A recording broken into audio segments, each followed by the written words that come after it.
안녕하세요. 오늘 버스 타고 가다가 발 실수는 곧 회복할 수 있을지 몰라도 말 실수는 결코 만회할 수 없다라는 글귀를 보았어요.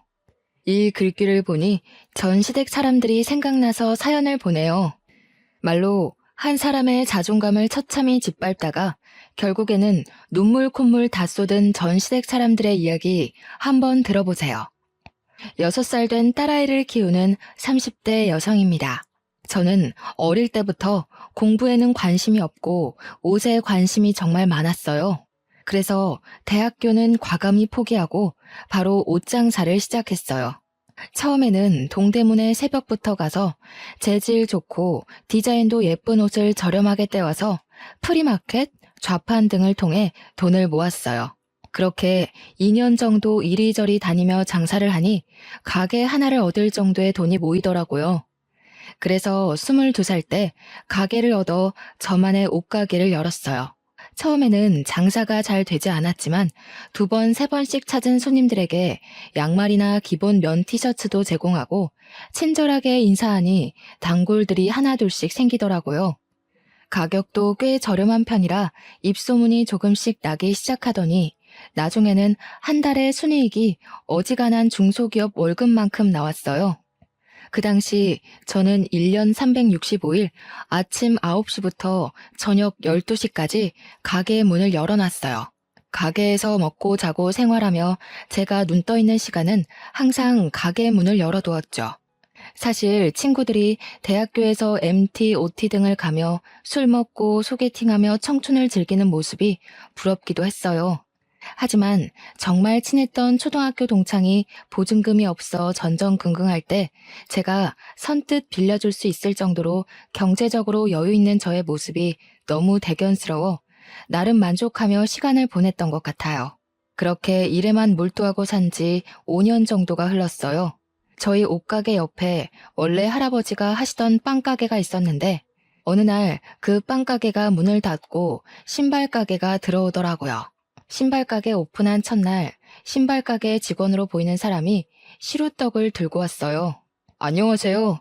옆집에 새로 오픈한 신발가게 사장입니다. 앞으로 잘 부탁드립니다. 어머, 사장님이세요? 저는 너무 젊으셔서 직원분이신 줄 알았어요. 저도 잘 부탁드립니다. 저는 신발가게 직원으로 보였던 사장님과 그렇게 첫인사를 나누었어요. 키도 크고 외모도 서글서글하니 사람이 좋아 보였어요. 나이도 저랑 비슷해 보이고 떡을 들고 와 인사를 하는 것을 보니 인성도 좋아 보여서 꽤 호감이 갔던 것 같아요. 그렇게 며칠 동안은 서로 인사만 나누며 지냈어요. 그러다가 한 달 정도 지나자 점점 안부 인사도 묻고 이름과 나이를 알 정도로 친해졌어요. 그의 이름은 이경민이었고 나이는 저보다 4살이 많았어요. 혹시 오늘 시간 되시면 저녁 같이 드실래요? 저녁이요? 네. 이렇게 만난 것도 인연이기도 하고 제가 이래저래 도움 많이 받은 것 같아서 밥 한번 사드리고 싶어서요. 오늘 별일 없으면 조금 일찍 마치고 저녁 먹으러 가요. 경민 씨의 제안이 싫지는 않았고 저도 그날은 조금 쉬고 싶어서 알겠다고 했어요.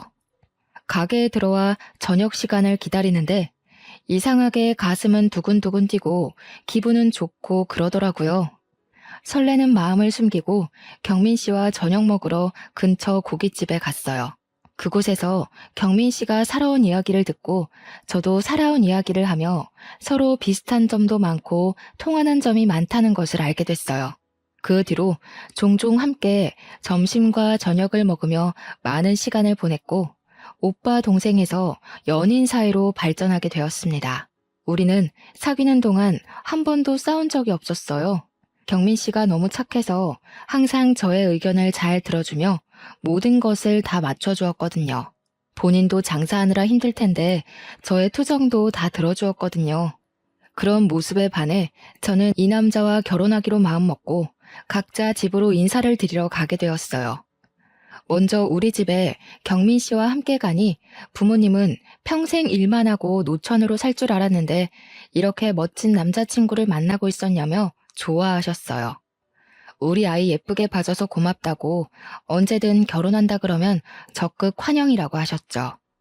그리고 다음 주 많이 떨리는 마음으로 경민 씨 집에 인사드리러 갔어요. 경민 씨의 부모님은 저를 반갑게 맞이해 주셨어요.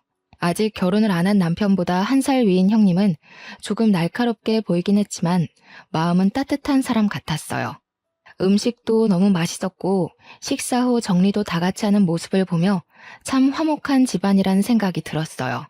그리고 그런 모습을 보니 빨리 결혼을 해서 이 집의 가족 구성원이 되고 싶었어요. 서로의 집에 방문한 뒤 우리는 바로 결혼 준비에 들어갔어요. 신혼집과 신혼살림, 식장 예약에 스드메 투어까지 해야 할 일이 정말 많은데 경민 씨는 계속 표정이 뚱해져 있더라고요. 요새 무슨 일 있어? 피곤해? 아니, 왜? 우리 지금 준비할 것이 정말 많은데 얘기하면 별 관심도 없어 보이고 피곤해만 보여서 무슨 일 있는 거야? 사실 말이야. 뭔데? 이야기해봐. 우리 이제 앞으로 같이 살 사람인데 무슨 일이 있어도 같이 풀어나가야지. 안 그래? 사실 나 그동안 모아둔 돈으로는 집 사기 너무 힘들 것 같아서 코인을 투자했거든. 뭐? 코인? 그 뉴스에서 요새 난리난 그 코인? 저는 깜짝 놀랐어요. 사실 저는 주식이나 코인, 부동산에 투자하는 것에 대해 부정적으로 생각하고 있어요.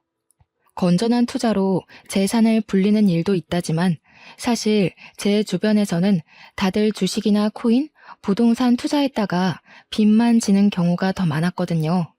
그래서 저는 절대 어디에 투자하지 않고 열심히 일해서 차곡차곡 돈을 모아야겠다고 생각했어요. 그런데 얼마 전부터 코인이 상승세가 되면서 다들 코인을 많이 사더라고요. 저 역시 모아둔 돈도 있고 해서 코인에 투자할까 살짝 생각했지만 언제 폭락할지 모르니 투자를 하지 않았어요. 그런데 그때 경민 씨는 저 몰래 코인에 투자했던 것이죠. 그럼 얼마나 잃은 건데? 일단 내 여윳돈의 반토막. 미안해. 정말 너랑 예쁜 신혼집 살려고 만든 돈인데 이렇게 어이없게 날려서. 내가 입이 10개라도 할 말이 없다. 그런데 내 나름대로는 너랑 잘 살아보고 싶어서 그런 거니 조금만 이해해주라. 정말 미안해. 저는 사실 정말 화가 많이 났지만 그래도 저랑 같이 잘 살아보고 싶어서 그런 거라니 화를 꾹 참았어요. 그럼 우리 집이랑 혼수 장만은 어쩌지? 일단 네가 모아둔 돈에 약간 대출 껴서 집 장만하고 혼수는 내가 있는 돈 조금 보태서 사자. 정말 미안해. 근데 코인이 폭락하다가도 다시 오른다고 하니까 조금만 기다려봐. 코인 다시 오르면 바로 다 빼고 2번 다신 이런 짓 안 할게. 이미 돈이 나갔는데 어쩔 수 없지 뭐. 대신 앞으로는 절대 코인이나 주식하지 말기다. 알았지? 결국 제가 모아둔 돈으로 신혼집을 마련하고 혼수도 거의 다 제 돈으로 마련했어요. 그래도 결혼이 후회되지는 않았어요. 남자친구의 가족은 여전히 정말 화목해 보였고 그런 분들이 제 시댁 식구라면 당장 나에게 돈이 없어도 평생 행복하게 살 수 있을 것 같았거든요. 이렇게 우리는 결혼을 하고 허니문 베이비로 바로 아이가 생겼어요. 아이가 생겼지만 결혼으로 인해 많은 돈이 지출되었기에 몸이 힘들어도 꾹 참고 일을 할 수밖에 없었어요. 매일 아침 9시부터 저녁 10시까지 가게에서 일하고 일주일에 한 번씩은 의류 도매 매장에 새벽부터 가서 옷을 대량으로 구매해 오곤 했어요. 그렇게 무리를 하니 결국 아이가 유산이 되어버렸어요. 참 마음이 아팠어요. 그깟 돈이 뭐라고. 이렇게까지 몸을 힘들게 혹사해서 내 아이를 잃었나 하는 죄책감과 슬픔이 이루 말할 수가 없었죠. 슬픔에 일도 하기 힘들고 무기력해져서 가게 문도 일찍 닫을 때가 많았어요. 하루는 멍하니 누워있는데 시어머니한테 전화가 왔어요. 나다. 뭐 하고 있어? 집에서 잠깐 쉬고 있었어요. 그래? 하긴 아이 유산도 출산과 똑같다던데 좀 쉬어야지. 근데 너 몸이 너무 약한 것 아니냐? 아니에요. 저 몸 나름 건강한데 옷가게 일을 조금 무리하게 해서 그런가 봐요. 아니, 나 때는 임신 초기부터 막달까지 반 메고 집안일하고 시어른 병시종까지 다 들어도 건강하게 아기 잘 낳았는데 넌 뭐 그깟 가게 일 좀 한다고 그렇게 유산이 되니? 옷가게이지만 물건도 많이 들고 해서 힘들었나 봐요. 그깟 옷 몇 장이 얼마나 무겁다고. 옷보다 우리 아들이 아는 신발이 더 무거우면 무겁지.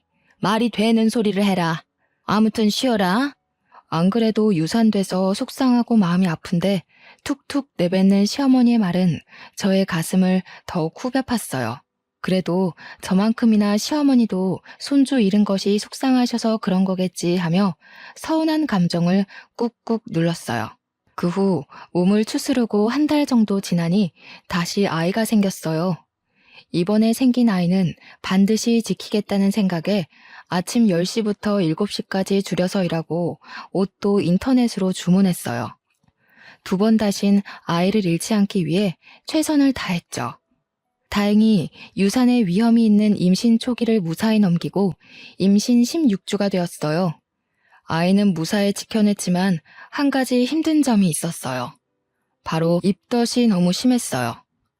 저희 옷가게 건너편에 순댓국밥집이 있는데 그 간판만 봐도 토할 것 같았어요.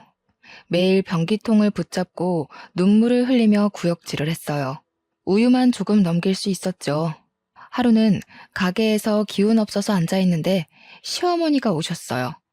예, 너는 가게 열어놓고 그렇게 죽도 못 먹은 사람 마냥 퀭하게 있으면 되겠니?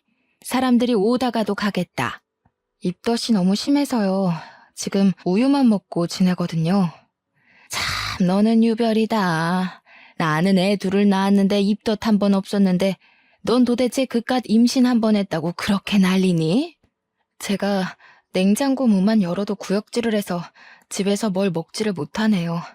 그래도 아침에 집 근처 편의점에서 삼각김밥 먹었어요. 예, 너는 남편 아침을 편의점에서 삼각김밥으로 먹여야겠니? 신발 상자 정리하고 하려면 얼마나 힘든데. 안 그래도 힘 많이 써야 하는데 삼각김밥이 뭐야, 삼각김밥이. 죄송해요.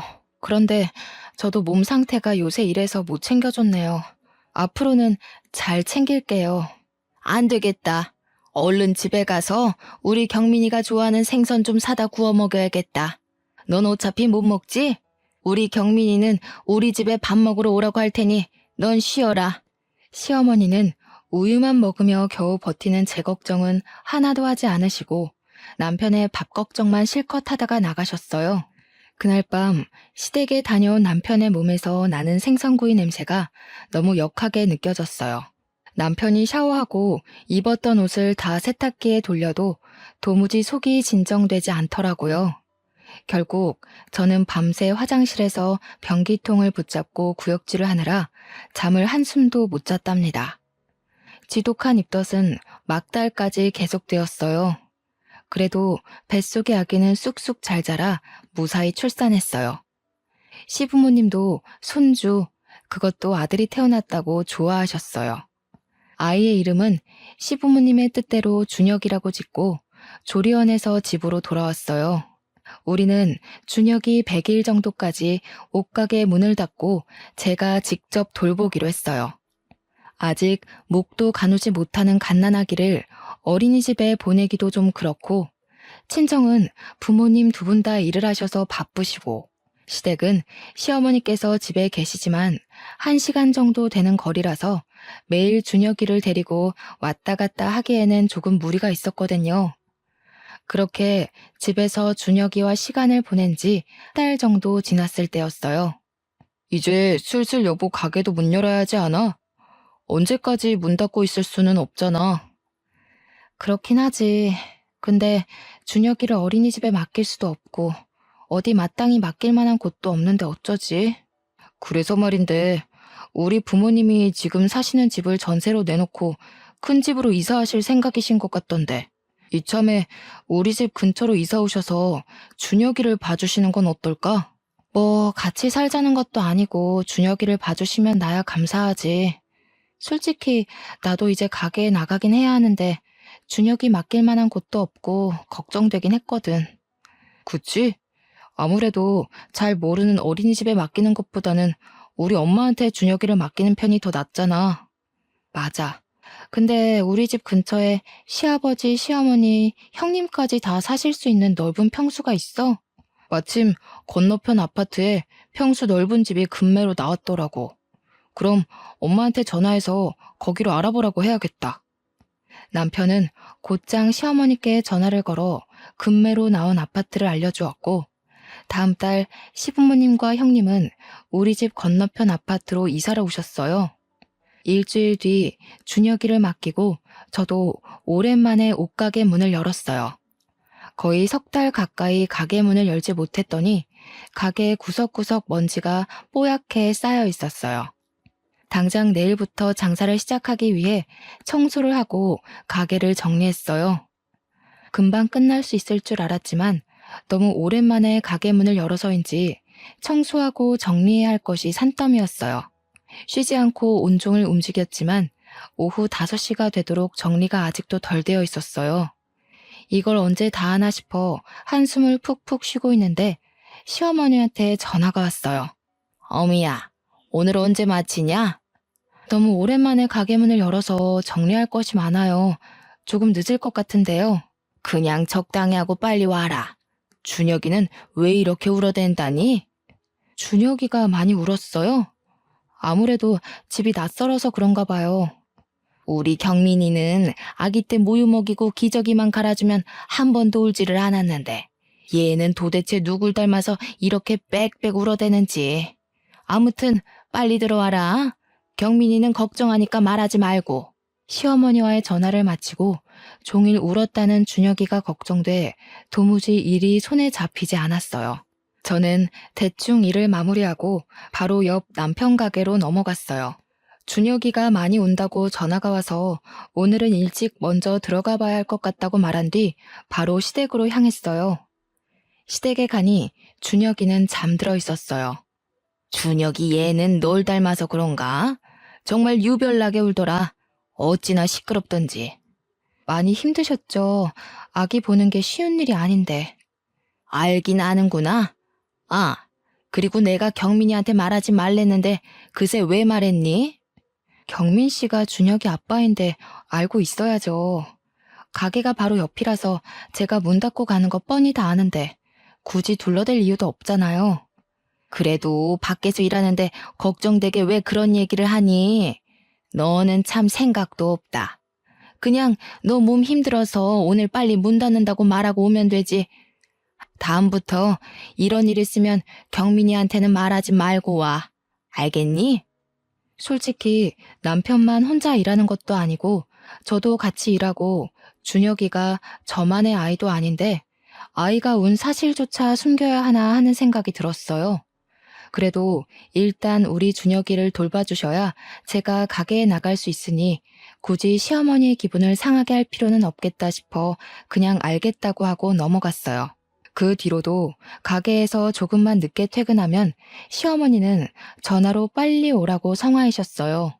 저도 가게 일로 바쁜데 자꾸 그러시니 짜증이 나기도 했지만 노년의 나이에 아이 보는 게 얼마나 힘드실까 싶어 최대한 시어머니의 기분을 맞춰드리려고 노력했어요. 그런데 점점 시어머니의 육아에 이해가 가지 않는 부분들이 생기기 시작했어요. 10개월 정도 되었을 때는 퇴근하고 오니 준혁이가 후라이드 치킨을 먹고 있었어요. 제가 여기에 대해서 뭐라고 하면 예전에는 5개월 때부터 밥도 먹고 나물도 먹고 했다면서 도대체 이게 무슨 문제냐고 성하셨어요. 이러한 시어머니의 육아 방식이 마음에 안 들었지만 그래도 남편을 이렇게 건강히 잘 자라게 하신 분이니 믿고 따랐어요. 그러다 준혁이가 갓 돌이 지난 어느 날이었어요. 여느 때처럼 가게 문을 열고 장사 준비를 하고 있는데 준혁이의 몸이 불덩이처럼 뜨겁다고 시어머니한테 급하게 전화가 왔어요. 저는 바로 가게 문을 닫고 남편에게로 가서 준혁이의 상태를 말한 뒤 곧바로 시댁으로 향했죠. 도착하고 저는 경악하고 말았습니다. 바로 시어머니가 준혁이의 엄지손가락을 따버렸고 준혁이는 엉엉 울고 있었더군요. 그 모습을 보는 순간 저는 너무 기가 막히고 깜짝 놀라 시어머니께 소리를 질렀어요. 어머니, 지금 준혁이한테 뭐 하시는 거예요? 원래 열날 때 손가락 끝을 따서 더러운 피를 빼주면 금방 낫는다. 그리고 너는 어른한테 말버릇이 그게 뭐니? 어머니, 제가 소리 지른 것은 죄송하긴 한데요. 어른도 아니고 어린애 손을 이렇게 맘대로 따면 어떡해요. 혹시라도 감염이라도 되면 어쩌려고요. 당연히 약국 가서 사놓은 수지침으로 소독도 다 하고 했지. 그리고 옛날에는 아기들 열나면 다 이렇게 했어. 옛날이야 병원이나 약이 많이 없어서 그랬다 쳐도 요새는 아니잖아요. 엎어지면 코다할거리에 병원 있고 약국 있는데 진료받고 해열제 먹이면 되지. 왜 굳이 집에서 해결하려고 하시는 거예요? 빨리 병원을 데려가셨어야죠. 야, 의사들보다 나이 더 먹은 내가 더 잘 알아. 이러면 금방 열이 내린다니까. 이게 다 선조들의 지혜란 말이야. 그러는 너는 왜 내가 뭘 하기만 하면 바락바락 대드니? 시애미가 그리 만만하냐? 저는 준혁이를 빼앗듯이 데리고 소아과로 갔어요. 진료를 보니 아이의 열은 돌치레인 것 같다며 당분간은 열이 날 수도 있으니 해열제 잘 먹이고 잘 보라고 하셨어요. 진료 후 집에 왔는데 남편에게서 전화가 왔어요. 우리 엄마랑 무슨 일 있었어? 엄마가 며느리 무서워서 준혁이 못 보겠다고 하시던데. 사실 준혁이가 열난다 해서 집에 왔는데 어머니가 수지침으로 다짜고짜 애 손가락을 따버린 거 있지? 그거 보고 깜짝 놀라서 나도 모르게 말이 막 나왔네. 나 어릴 땐 열나면 바로 손 따고 했어. 우리 엄마는 걱정스러워서 그런 건데 여보가 너무 예민했던 것 같아. 어머니의 마음은 나도 알지. 그런데 지금이 옛날처럼 병원 가기 힘든 것도 아니고 조금만 가면 병원인데 왜 굳이 이런 민간요법을 하시는지 솔직히 나도 답답해. 그래도 일단 우리 준혁이 봐주시는 분이니까 여보가 엄마한테 사과드려. 나 손님 오셔서 끊는다. 남편과 통화 후 비록 그 방식이 이해가 되지는 않아도 시어머니도 준혁이가 잘 되길 바라는 마음에서 그리하셨는데 제가 너무 화만 버럭낸 것 같아서 조금 죄송한 마음이 들었어요.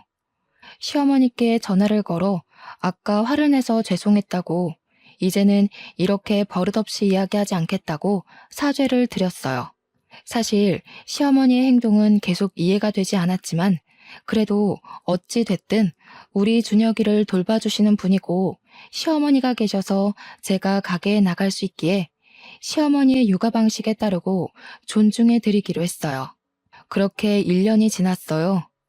여전히 준혁이는 시어머니의 손에 맡기고 옷가게로 매일 출근을 했어요. 예전만큼은 아니었지만 먹고 사는데 지장이 없을 정도로 매출이 나오기 시작하며 생활의 안정을 찾을 즈음 매장 옆에 큰 공사를 시작하더니 커다란 패션 아울렛이 들어섰어요.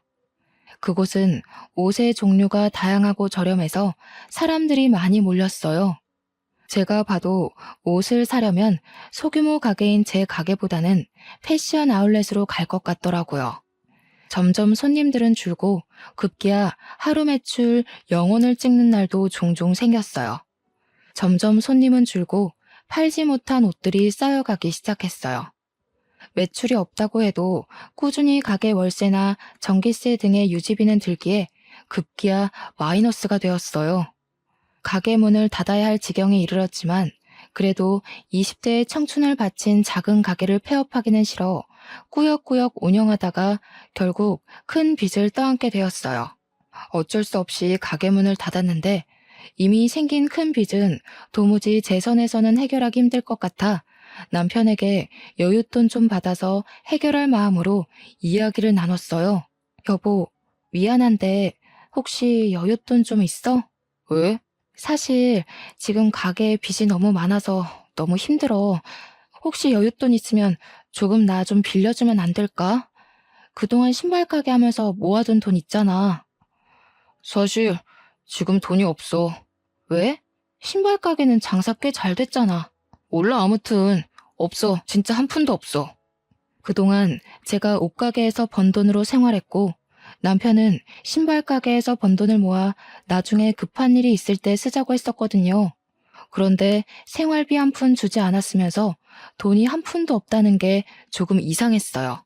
설마 결혼 전처럼 또 코인이나 주식에 투자한 것은 아닌지 불길한 예감이 들었죠.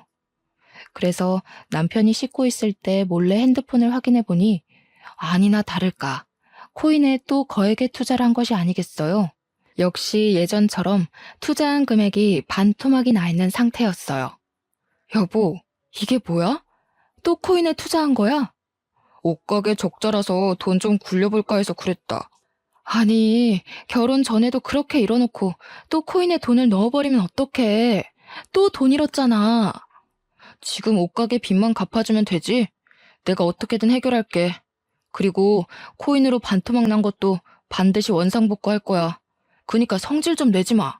아우, 귀찮아. 남편은 바로 시어머니께 전화해서 옷가게의 상황을 다 말씀드렸어요. 다행히 시어머니 아버지께서 돌아가시면서 남겨둔 유산이 있어 그곳으로 저의 빚을 다 갚을 수 있었어요. 시어머니의 도움으로 무사히 빚을 다 청산하긴 했지만 사업 실패로 인한 상처가 너무 커 무엇을 다시 시작하기가 겁이 났어요. 남편도 당분간은 집에서 준혁이 키우는 데만 전념했으면 좋겠다고 해서 집에 있는데 시어머니와 형님이 집에 찾아오셨어요. 가게 망하고 어떻게 지내고 있나 해서 와봤어. 생각보다는 좋아 보이네? 네, 그런데 평생 일만 하고 살아서 그런가 집에만 있으려니 답답하네요. 어머, 그런데 이 백은 뭐야? 이거 그 한정판 아니야? 꽤 값이 나갈 텐데. 그거 초등학교 동창이 결혼할 때 선물로 사준 거예요. 친구가? 친구가 왜 이런 비싼 백을 선물해줘? 22살 때 그 친구가 생활이 너무 힘들어서 돈을 조금 보태줬거든요. 그때 너무 고마웠다고 결혼 선물로 이 백을 선물로 주더라고요. 아까 가게에서 보니까 우리 경민이는 구멍난 가방 메고 다니던데. 올케는 참 좋은 백 있네? 형님, 안 그래도 경민 씨 가방에 구멍 나서 제가 말했더니 쓰던 가방이 편하다고 굳이 그 가방을 메고 가겠다더라고요. 이 백, 명품 백이니까 팔아서 현금을 만드는 게 좋지 않겠어? 지금 생활비도 모자라는데 이딴 백이 무슨 소용이야? 어머니, 그래도 이건 제 동창이 감사의 의미로 선물을 준 건데 이걸 어떻게 팔아요? 안 돼요. 남편이 밖에서 힘들게 번 돈 잘 모으고 아껴서 불릴 생각을 해야지. 어떻게 너는 네 마음대로만 생각하니? 참 너 생각이 없다. 어머니, 남편이 힘들게 버는 것 옆에서 항상 지켜봐서 저도 열심히 아끼며 생활하고 있어요. 그래, 허튼 곳에 돈 쓰지 말고 꼭 아껴. 내가 한 번은 빚 갚아줘도 두 번은 못 갚아준다. 옳게, 진짜 이런 시어머니가 어딨어? 이제 다른 일 벌리지 말고 그냥 조용히 집에 있어. 알겠지? 시어머니와 형님은 저의 빚을 갚아준 것을 들먹이며 제 속을 마구 헤집어 놓았어요. 사실 정말 화가 났지만 뭐라 할 수가 없었어요. 어찌되었건 저의 빚을 갚아주신 건 시어머니셨으니까요. 그날 뒤로 시어머니는 혈압약을 받으러 갈 때마다 저를 부르셨어요. 혼자서는 힘들어서 못 가니 병원에 좀 데려다 달라고요.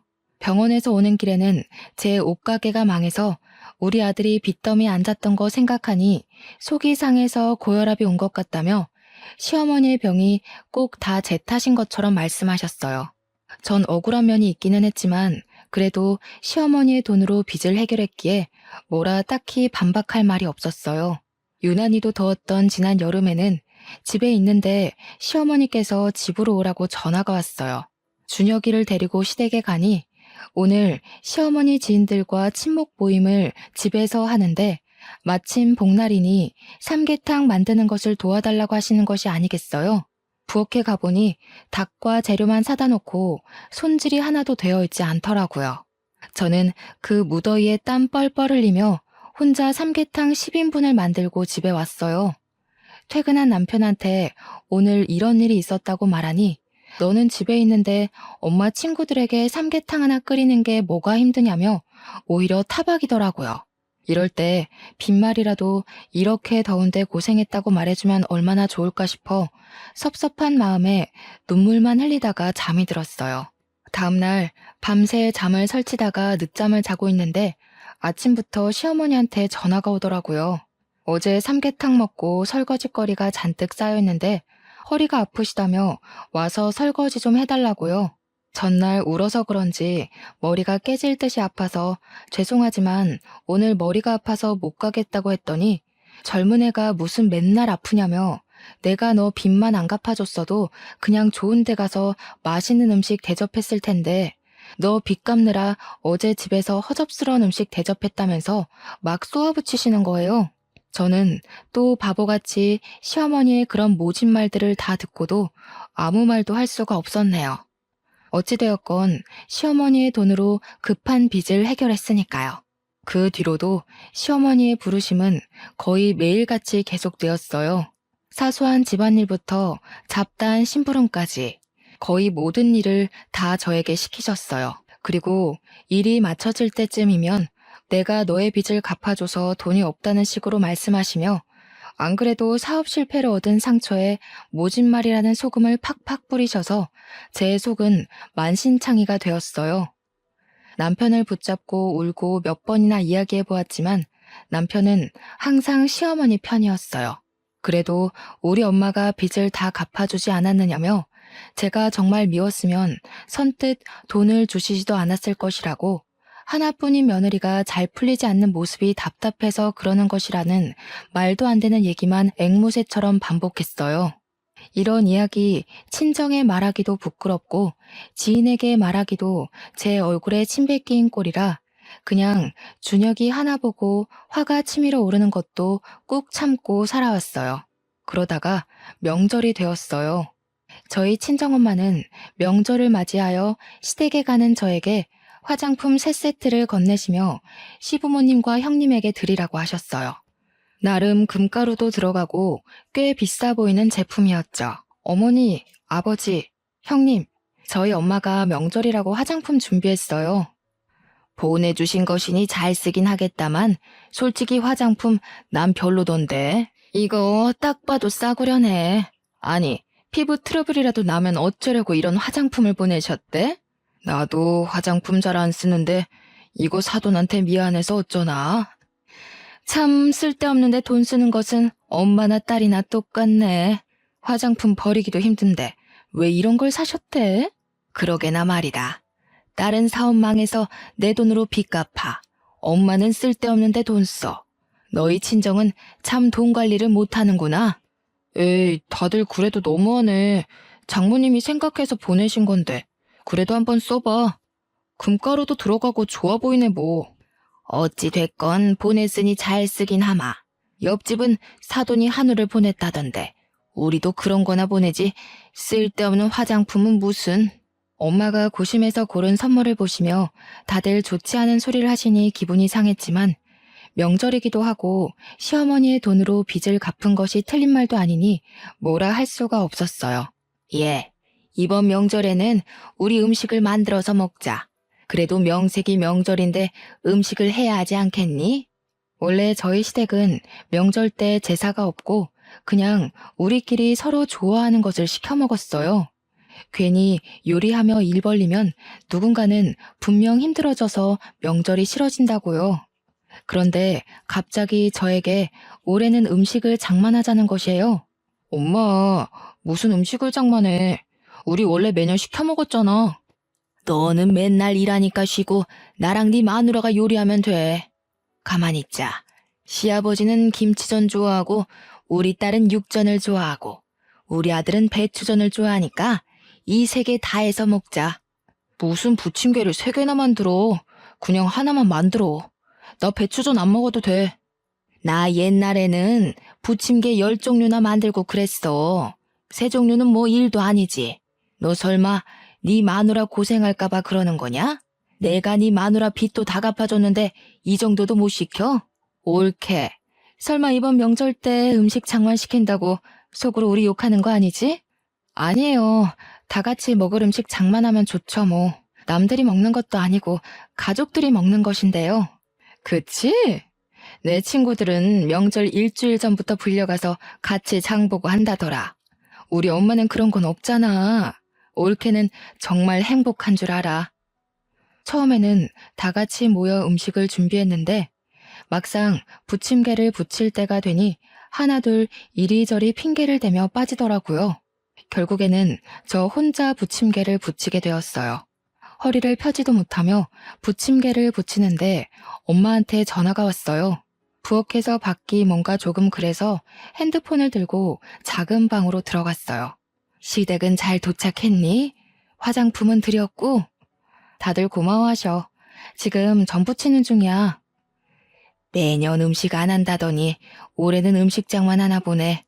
고생하겠네. 열심히 해. 엄마가 전화를 끊으려는 순간 시어머니가 작은 방 문을 벌컥 열고 들어오셨어요. 너 부침개 부치다 말고 여기서 뭐 하냐? 엄마한테 전화가 와서요. 명절에 시댁에 왔으니 일이나 할 것이지 통화는 무슨. 잠깐 핸드폰 줘봐. 너희 엄마랑 통화 좀 하게. 시어머니는 제가 들고 있던 핸드폰을 빼앗다시피 했어요. 사돈, 화장품 받았어요. 감사해요. 그런데 무슨 쓸데도 없는 화장품이에요. 옆집 사돈은 한우를 보내왔던데. 핸드폰 너머로 엄마의 목소리가 어렴풋이 들리는데 많이 당황한 목소리셨어요. 우리 며느리가 얼마 전에 사업 실패해서 진 빚 제가 다 갚아준 거 아시죠? 제가 이렇게나 우리 며느리 딸처럼 생각해요. 그런데 며느리도 그러더니 우리 사돈도 쓸데없는 곳에 돈 잘 쓰시네요. 그래서 오전 여전이라는 말이 있나 봐요. 시어머니는 아주 상냥한 말투로 저희 엄마의 선물을 비꼬는데 정말 속에서 천불이 나더라고요. 그 소리를 듣고 엄마가 뭐라고 얘기하려고 하시는데 시어머니는 이제 바쁘다고 전화를 뚝 끊어버리시는 거예요. 기껏 생각해서 선물을 준비한 엄마의 성의를 무시한 것도 모자라 엄마에게 전화로 막말까지 하는데 더는 가만히 있을 수가 없었어요. 저는 그 자리에서 앞치마를 벗어던지고 챙겨온 짐을 싸기 시작했어요. 얘, 너 지금 뭐 하는 짓이냐? 어머니, 방금 선 크게 넘으셨어요. 아무리 그래도 저희 엄마한테 그런 식으로 말씀하시는 건 아니죠. 내가 뭘 어쨌다고 그러니? 시어머니와 저의 말다툼이 시작되자 무슨 일인가 싶어 온 가족이 작은 방으로 왔어요. 남편은 저를 말리고 형님은 시어머니를 말렸지만 이미 화가 머리 끝까지 난 저는 눈이 뒤집혀 뒤에서 뭐라고 하든 말든 짐을 챙기고 준혁이를 데리고 나와 바로 친정으로 향했어요. 부모님께 그간의 상황을 다 말씀드리니 눈물을 흘리시며 저와 준혁이를 안타까워하셨어요. 그 모습을 보며 돈을 어떻게든 벌어서 바보처럼 당하고 살지 말아야겠다고 생각했어요. 그런데 준혁이는 아직 어리고 어린이집은 대기가 길어서 당장 보낼 수가 없었어요.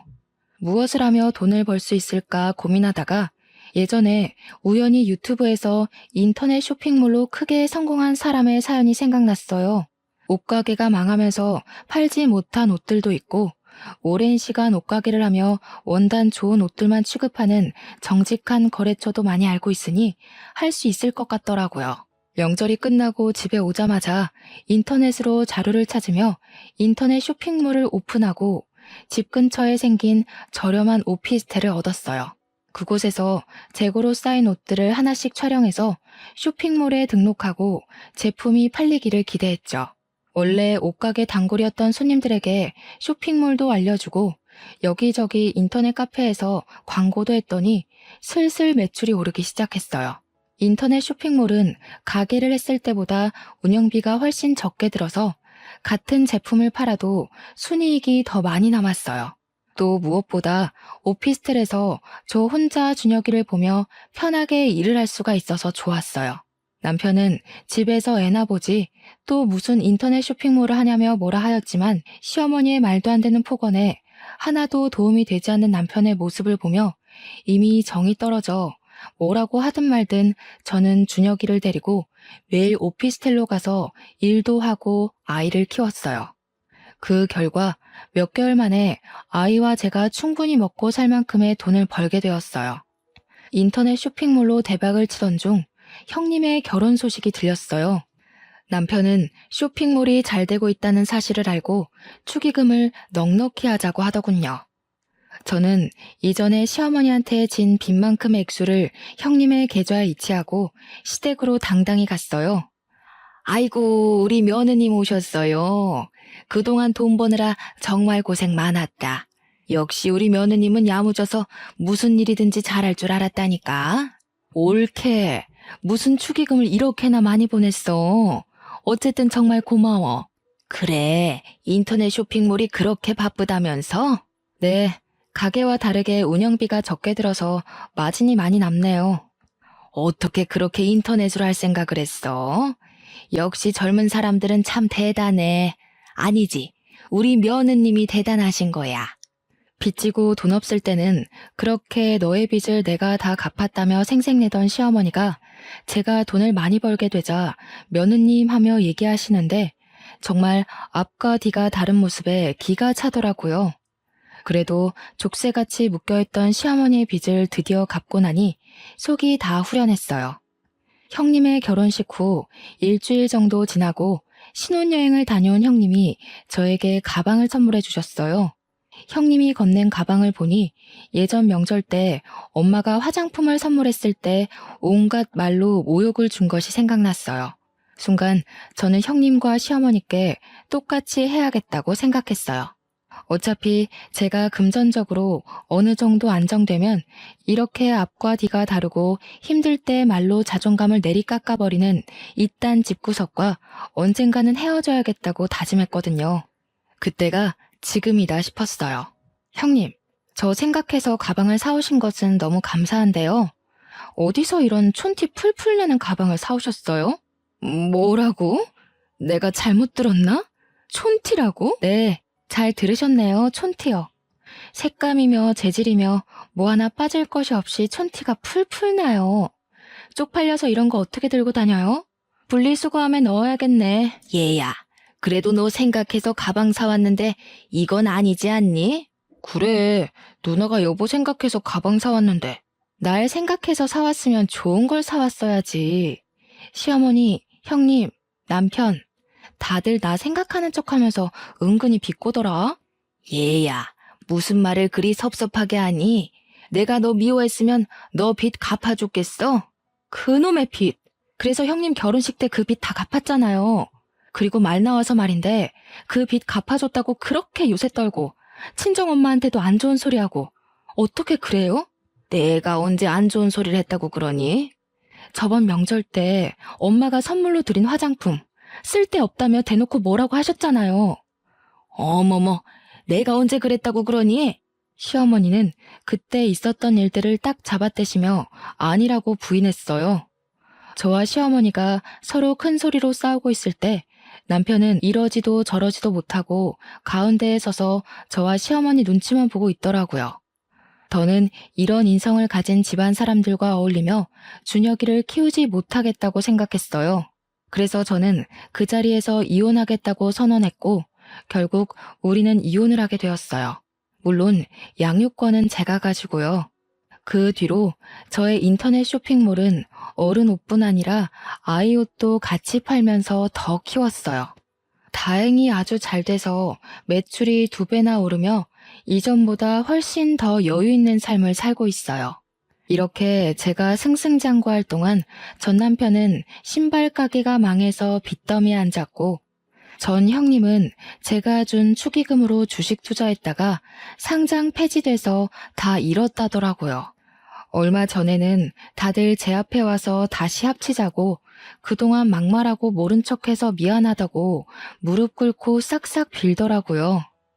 그때 전 형님이 예전에 엄마의 화장품을 보며 돈을 쓸데없이 쓰는 것은 모전여전이라고 했던 일이 생각났어요. 그래서 이 집은 투자해서 망하는 것이 내력인가 보다고 비꼬아주었답니다. 자신이 뱉었던 말 그대로 돌려받고 축 처져서 나가는 모습이 얼마나 꼬시던지요. 이렇게 저의 결혼 생활은 마침표를 찍었지만 이를 통해 한 가지는 확실히 배웠어요. 자신이 뱉은 말은 그대로 다시 부메랑이 되어서 돌아오니 자나깨나 말조심을 해야 한다고요. 그래서 요새는 좋은 말만 하려고 노력하고 있어요. 마지막으로 제가 세상에서 가장 사랑하는 남자인 준혁이에게 한마디 하고 싶네요. 온전한 가정을 만들어주지 못해 미안하지만 아빠의 그늘이 너에게 느껴지지 않도록 엄마가 최선을 다할게. 말로 표현할 수 없을 만큼 사랑하고 건강하고 멋지게 잘 자라줘서 너무 고마워. 지금까지 저의 기나긴 사연을 들어주셔서 너무 감사합니다.